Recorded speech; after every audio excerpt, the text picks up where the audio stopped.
Greetings viewers, Eric the Car Guy, back again with another installment of the mini-series. Although the information in this video will apply to other vehicles beyond just my 2007 Mini Cooper S, the N14 engine found in my Mini Cooper is a direct injected engine, and as such, while I had the engine and transmission out, I decided to remove the intake manifold and do an inspection on the intake valves. I'm glad that I did because I found what I expected to find, well, what I thought I might find, which was a lot of carbon buildup on the back of the intake valves. This is something that's fairly common with early direct injected engines. I'm going to show you my methods of cleaning, or what I did to clean the valves in this engine. However, I'm going to talk a little bit about some other methods and things that I've learned about at the end of this video. So why don't we jump into the action already in progress and how I cleaned the intake valves on my direct injected engine. This is a direct injection engine. And what happens with direct injection engines? Anyone? That's right, they carbon up the intakes really bad. So I'm going to pop this intake off, get a look down inside, see what it looks like in there, and if necessary I'll go in there with some like carburetor cleaner or something and try to bust up some of that carbon if I find it. But I noticed something when I was looking at this intake when I went to remove it, and one of the things I noticed is right down in here, that's a missing fastener. Seems that whoever worked on this car before I did just didn't care. So somewhere in here I hope to find a fastener that's going to attach that, but for now I'm just going to remove these fasteners. It seems fairly simple. These look like, what are they, 13s maybe? Yep, 13s.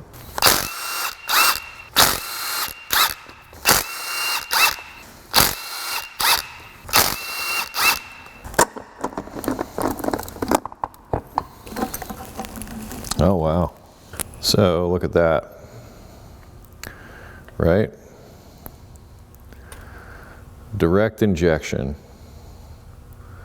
This is what you get. So we got some work to do here. Got to figure out how to get down in there and do some cleaning. My weapons of choice.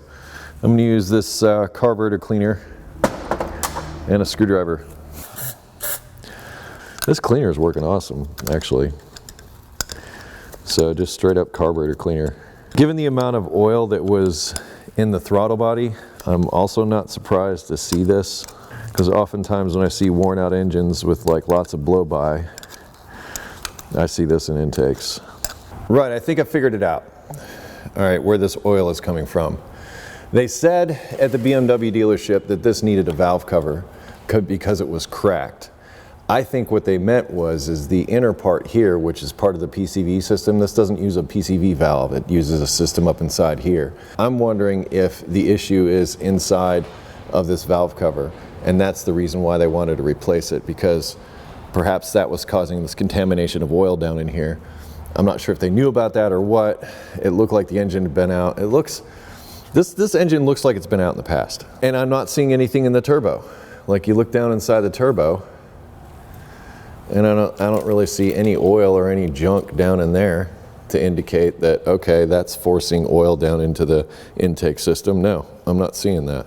And what would happen is the seal inside of here would go bad, and then oil would get inside of the turbine area, and then it would flood the intake with the oil. But I don't think so. I think that it's coming from this, is where I think it's coming from. You can even see residue down inside there, like something's happening in there. But this will probably help out performance significantly. Since I don't want the chunks to go into my face, one, I'm wearing safety glasses, but two, I'm gonna take this rag and put it over the outside here. In fact, I can use a different one of these. We'll get right down into its business.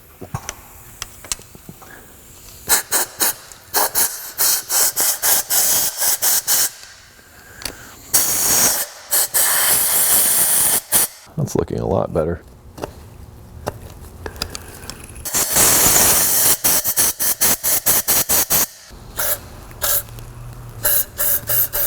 Let that fester in there for a minute.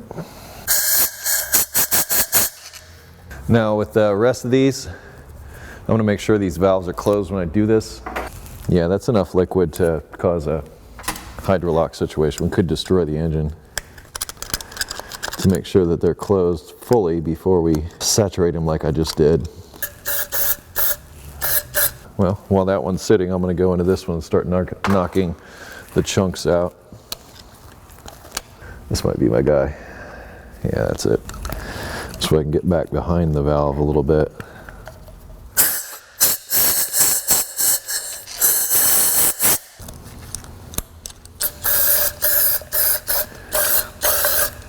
But I just went ahead and finished everything up, and this is where I ended up.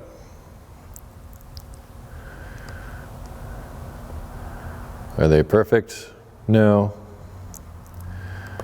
But in my opinion, they are good enough. They're way better than they were, and I'm fairly certain they are going to flow better as a result. That was my intention all along. I might soak them a little more here, but I'm going to clean this intake up and, well, this mating surface up. This has rubber gaskets here.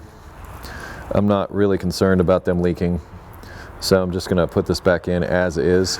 Well, I went on my lunch break, and while I was on break, I soaked some of these for a little bit longer.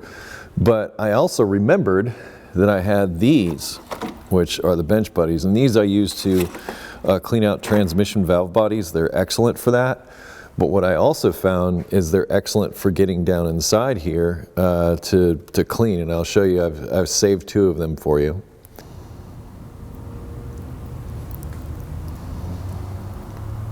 So I just came in with my drill with my bench buddy and hit on either side.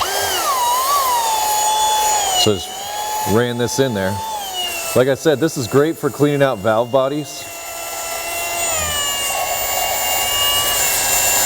And it's also really good for this. Seems like a better result. But just another possible method for you to clean out this carbon, but these are still way better than they were when it showed up. Well, I hope that video was entertaining and also educational for you, especially if you have a direct injected engine like this Mini N14.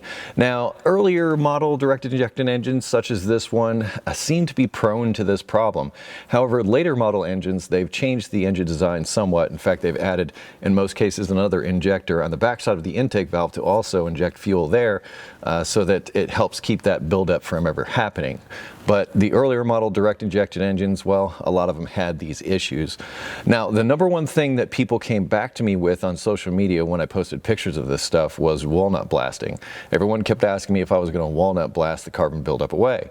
The method that I chose was the screwdriver and the solvent, because that's what I had. I don't have one of those tools, but I'll link one of those down in the description for you, along with additional information on how to solve this carbon buildup problem. But I would say, especially if you have an earlier model direct injected engine, that this may be a normal service procedure that you do in every given interval of mileage. And it's hard to say. I think it depends on the vehicle. If it were this vehicle and it were me, I would say, well, 30 to 50,000 miles at least, if nothing else, to have them checked. That buildup, once it's there, it's going to rob performance, to be perfectly honest with you. It doesn't allow air to flow past those intake valves well, and as a result, it sort of chokes it down, and it won't perform as well as it did if it didn't have that buildup. Once again, I'll post links to additional information down in the description, and tools and things like that can help you solve a problem like this.